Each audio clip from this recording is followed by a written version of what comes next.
Coach Marisa Johnson, and I'm excited for this YouTube video today because I'm going to be sharing with you some dynamic stretching.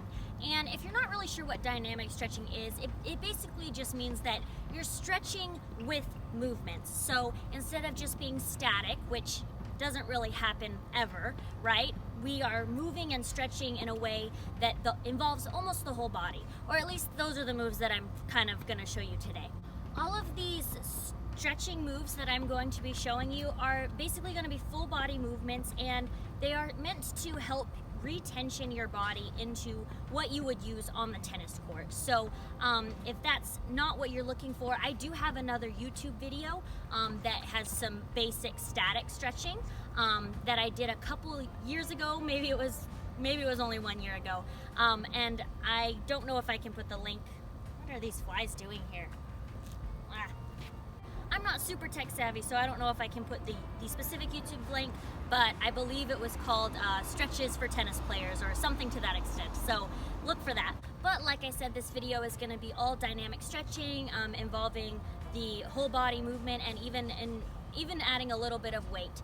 I do want to explain a little bit about the purpose behind stretching and also why I'm holding this lacrosse ball. So the reason you might want to stretch is because you feel like, well, number one, it feels good, and number two, you just want to make sure that you're doing the best that you can for your muscles. So the first thing that I want to tell you to do before you even start any of these dynamic stretches is to do a little bit of myofascial release.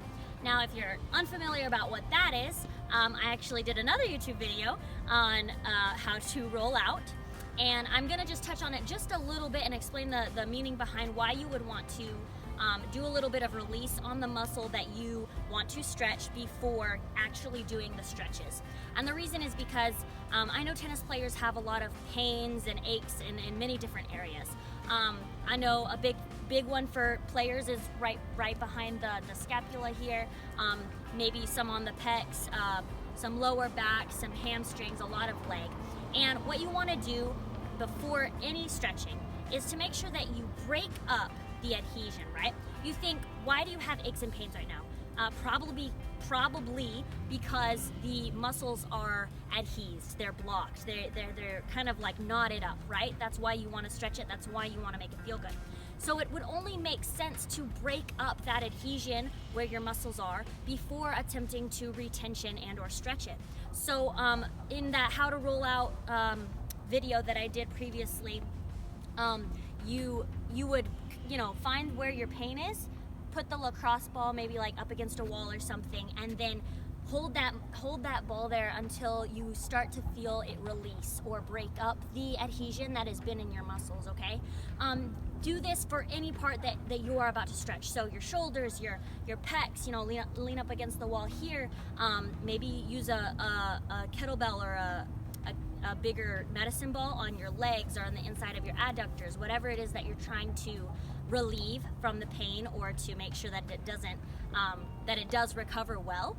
Just make sure that you do that myofascial release on it. So that's my take on that. Don't forget to check out that video if you have no idea what I'm talking about, but you'll need a lacrosse ball, tennis ball, something that you can just stick to it and break up what is being blocked right now. All right, so now that you've kind of broken up where you're feeling pain or where you want to stretch, and you've kind of put some relief on that, now it is time to retension it. And what that basically means is you are now going to do very similar movements to what you want to bring onto the court. So this is dynamic stretching for tennis players. That's why you came to this video. So I'm going to be taking you through some of the dynamic stretches that are going to retension the motions that you would honestly likely use on the court. So the first one I'm going to take you through is, let's just say that you rolled out your shoulders or your pecs or whatever it is that's loose here, your arms. Let's say you broke up all the adhesion and you're ready to stretch that out. So ta-da, I have a racket now. So what you are going to do after you have done any type of release on your shoulders or arms or whatever upper body that you are, you're just gonna go take your racket and do a few shadow swings. Work on your form, and honestly, that's what's gonna give you the stretch that you're looking for some relief in this area. You're just retensioning your muscles so that they feel good and that you feel like you can actually move effectively. So just go out and do a few shadow swings. That's gonna get you a nice stretch. That's gonna get you some rotation.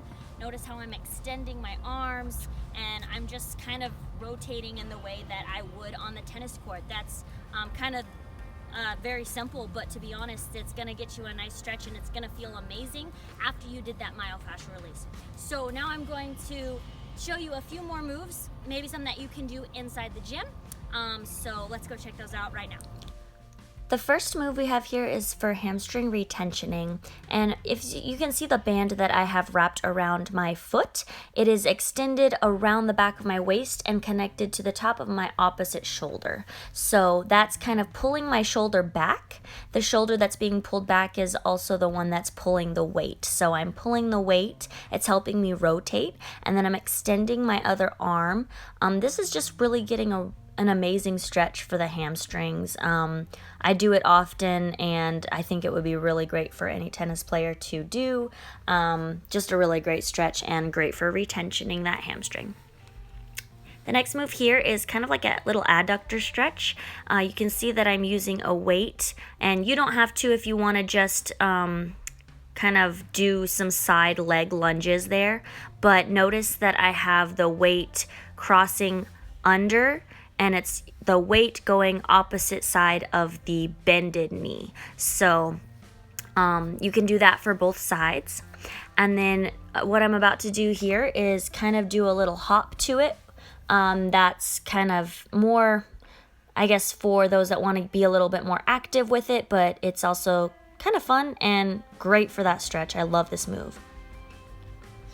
Now we're gonna stretch the quads, and I have a weight in my hand. It's the same side as the foot that is lifted up. This is also a really great leg strengthening exercise. It's not my favorite because it requires so much work, but it is a really good quad stretch, and if you don't want to use a weight, I totally understand. Just make sure that your front knee is not going past the toe. And then lastly here we've got, basically you're just doing a throwing motion and or the serving motion.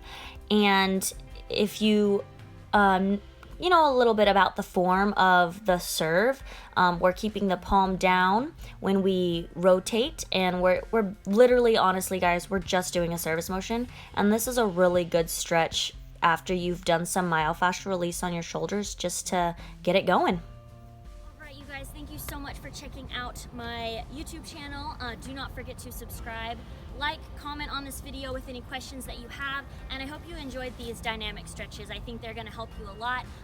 Biggest thing, like I said, do not forget that myofascial release, and I'm going to put that video up as the next one in case you were looking for it. So check it out, and good luck on all your stretching. See you in the next video.